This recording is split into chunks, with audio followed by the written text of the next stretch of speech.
السلام علیکم ویئرز۔ خلافت عثمانیہ کے 34ویں خلیفہ عبدالحمید ثانی اپنے وقت کے بہت بڑے شاعر اور عاشق رسول صلی اللہ علیہ وآلہ وسلم گزرے ہیں۔ آپ کے دور خلافت میں استنبول سے مدینہ شریف جانے کے لیے ٹرین سروس شروع کی گئی۔ آج بھی وہ ریلوے لائن مدینہ شریف میں بچھی ہوئی ہے اور ترکی ریلوے اسٹیشن کے نام سے مشہور ہے۔ اس زمانے میں ٹرین کا انجن کوئلہ کا ہوا کرتا تھا۔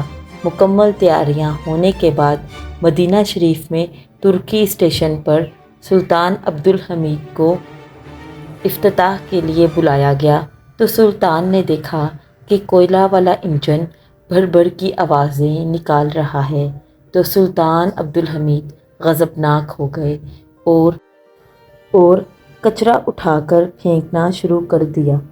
حضور صلی اللہ علیہ وسلم کے شہر میں اتنی آواز تیری تقریباً 100 سال کا عرصہ ہونے کو آیا۔ اس وقت جو انجن بند ہوا تھا وہ آج بھی ایسے ہی مدینہ شریف میں رکھا ہوا ہے جو ترکی اسٹیشن کے نام سے مشہور ہے۔ اس قدر ادب کہ وہ انجن کی بلند آواز کو بھی شہر رسول صلی اللہ علیہ وآلہ وسلم میں پسند نہیں کرتے تھے، تو سوچیں وہ اپنے محبوب سے کس قدر محبت فرماتے ہوں گے۔